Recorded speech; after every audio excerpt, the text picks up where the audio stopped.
Investing in real estate provides one of the most sound investment options for anyone looking to grow their wealth. And no, you actually don't need to be rich or have expert knowledge to actually start making money in property.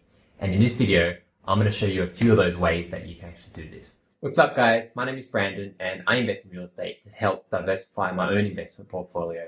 And I love that it's a tangible investment that you can see, touch, and actually easily understand as well. The trouble is that actually many new investors don't know where or how to actually invest in real estate. So in this video, I'll be going over different ways to actually invest in real estate that any beginner or experienced investor can actually get started with.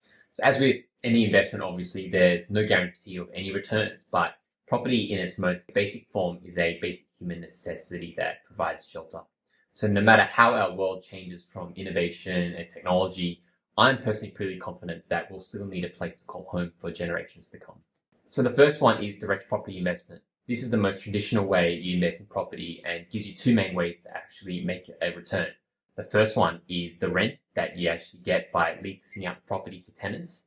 And the second one is capital appreciation. With inflation and population growth and infrastructure spend, usually a property will actually increase in value over time. Investing in property does take a decent amount of capital and people need to be comfortable with the debt. This type of debt is actually a good debt if you can actually manage it properly, and it does give you a leveraged exposure to the property market. Property investing through this strategy is as much a game of finance as it is about physical property itself. So the most powerful wealth building opportunity of this form of real estate investment is the leveraged capital gains and the compounding effect of these gains over time as the property's value increases year over year, but your debt level essentially stays the same. The amount of capital though required to invest this way is quite a lot, but I know a lot of people that have actually gone in with, family members or, their girlfriends or boyfriends as a joint venture to actually make it a little bit more accessible. The second way to invest in property is to buy and renovate and sell or hold. Unlike other investment classes, property represents a tangible real asset. So therefore, instead of simply being restricted to buying and selling, you can actually buy and actually improve the returns through active management of the properties. This can include, for example, refurbishing and the extension of a property, or actually change its planning use to a higher value and then basically sell it on for a profit. This kind of strategy, however, does require you to have an eye for a bargain and also calls for a good knowledge of the local property market at that time, because you are kind of doing more of a short-term flip, and that you also have skills potentially in renovation and construction, or you actually know and trust people that actually do. The risk is if the property market takes a tumble before you can actually flip it and sell it, you can actually be left with quite a big capital loss. So it's a fairly risky way to get into property and making money out of property. It seems pretty simple through some of like those renovation shows that you see on TV, but it's actually one of the most demanding ways to actually invest in property. This is an example of an ugly duckling that we purchased in Brisbane in Queensland in Australia. We were living here in Singapore, so we did everything remotely, and it had a very enclosed living and kitchen space, had different color shag pile carpets in every bedroom. And basically what we did was gut the whole house out, redid the floorboards, repainted everything, new kitchen, new bathrooms. Rather than sell the property after we renovated, we held onto it and we refinanced with the bank and really drastically improved the rent we actually got from the property as well. So the third way to get started investing in real estate is REITs. A real estate investment trust is basically a company that owns income-producing real estate. Anyone can actually invest in these and indirectly own property by buying shares of a REIT that is listed on a public stock exchange. Now, REITs can actually own many types of different commercial real estate, ranging from office buildings to apartment buildings to warehouses, shopping malls, hotels, and even data centers.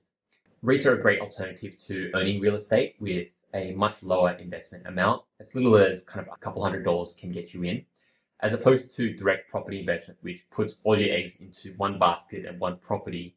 Investing in a REIT basically gives you a much wider property diversification from all the different properties that specific REIT holds. A REIT buys and develops properties primarily to operate them as part of its own investment portfolio, collect rent, and then basically pay the rent out to shareholders in the form of a dividend. You being a shareholder, you have every right to those dividends when they pay them out. So REITs typically yield around 4.5% to 7%, and being in Singapore, they are totally tax-free. So you can invest like $1,000 and basically receive, somewhere between $45 and $75 a year forever. I personally invested over about $100,000 in REITs that have properties spanning across Singapore, Australia, Japan, US, and basically all over Europe. And that's kind of like the great thing about REITs, that you can, deploy a couple $1,000 to invest in them, and that gives you kind of exposure and a share in a lot of different properties across the world. So the fourth way to get into property investing is fractional investing. This involves basically purchasing shares of a property along with potentially thousands of other investors.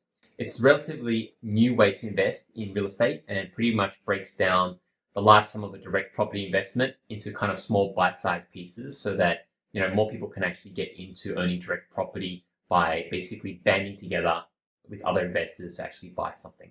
So there's actually a number of fractional investing platforms that have recently sprung up in recent years in Australia. One is called Domacom and one is called BrickX, which basically facilitate the transaction for investors and charge a management fee on top of it. So Domacom, from what I understand, uses like a crowdfunding model where they require a set level of commitment before a property is actually purchased. Properties on Domacom range from townhouse developments to wind and solar farms, and shares in properties can actually be sold on a secondary market on the platform itself. So you kind of trade it like sort of a mini stock exchange. The other one is actually called BrickX, and they actually select and purchase properties and then basically essentially divide them up into kind of 10,000 shares, which they call bricks. Then they actually sell them on to investors for as little as kind of $30+ for a brick. So investors basically receive rental income proportional to their share, and the value of each brick moves in line with the value of that property itself. I personally have not invested in these platforms, but I think they've been kind of a great innovation in the industry in terms of creating a new kind of market offering for investors in property that perhaps don't have that whole deposit saved up. Now, the fifth way to get into property investment is to actually create an income from your own home. So this one is a little bit more about dipping the very edge of your little toe into the real estate waters by essentially renting out a part of your home either to a student or through a site like Airbnb, for example. So renting out a room in your home obviously is a lot more accessible than buying a different investment property. But, if you do have a spare room in your house, you can actually essentially turn your house into a cash flow generating investment that doesn't actually cost you anything more than your current mortgage that you're already paying. If you live in an apartment, obviously you need to be more comfortable with less personal space and privacy. But if you live in a house, you can actually if you want to, do minor alterations to actually create like a separate entry through an entry door from the back of the side of the house. So it's actually more segregated from the rest of the house so that you can actually maintain your privacy as well. A lot of investors in Australia have built what we call in Australia as granny flats in their backyards, which is a totally separate small dwelling from the actual main house. And you can actually lease that house to actually generate more cash to help you pay down your own home mortgage or to build up a deposit for an investment, for example.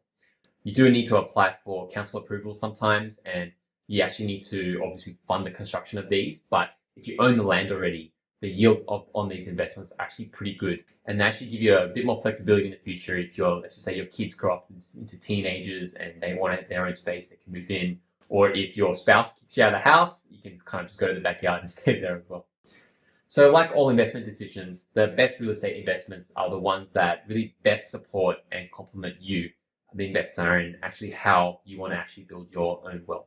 We're all in different circumstances, and one of these methods of investing in real estate will suit you better than the other.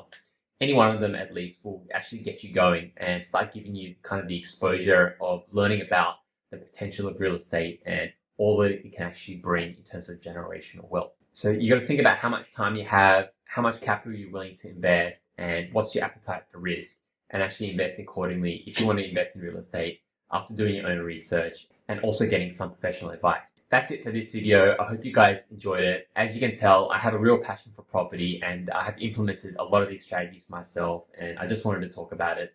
If you guys would like to learn more about my own personal investment journey, hit that subscribe button and come and check out my channel, as I've got a lot more other content about my property investing journey, as well as personal finance and entrepreneurship, all helping me towards my own personal financial goals. So until next time, peace.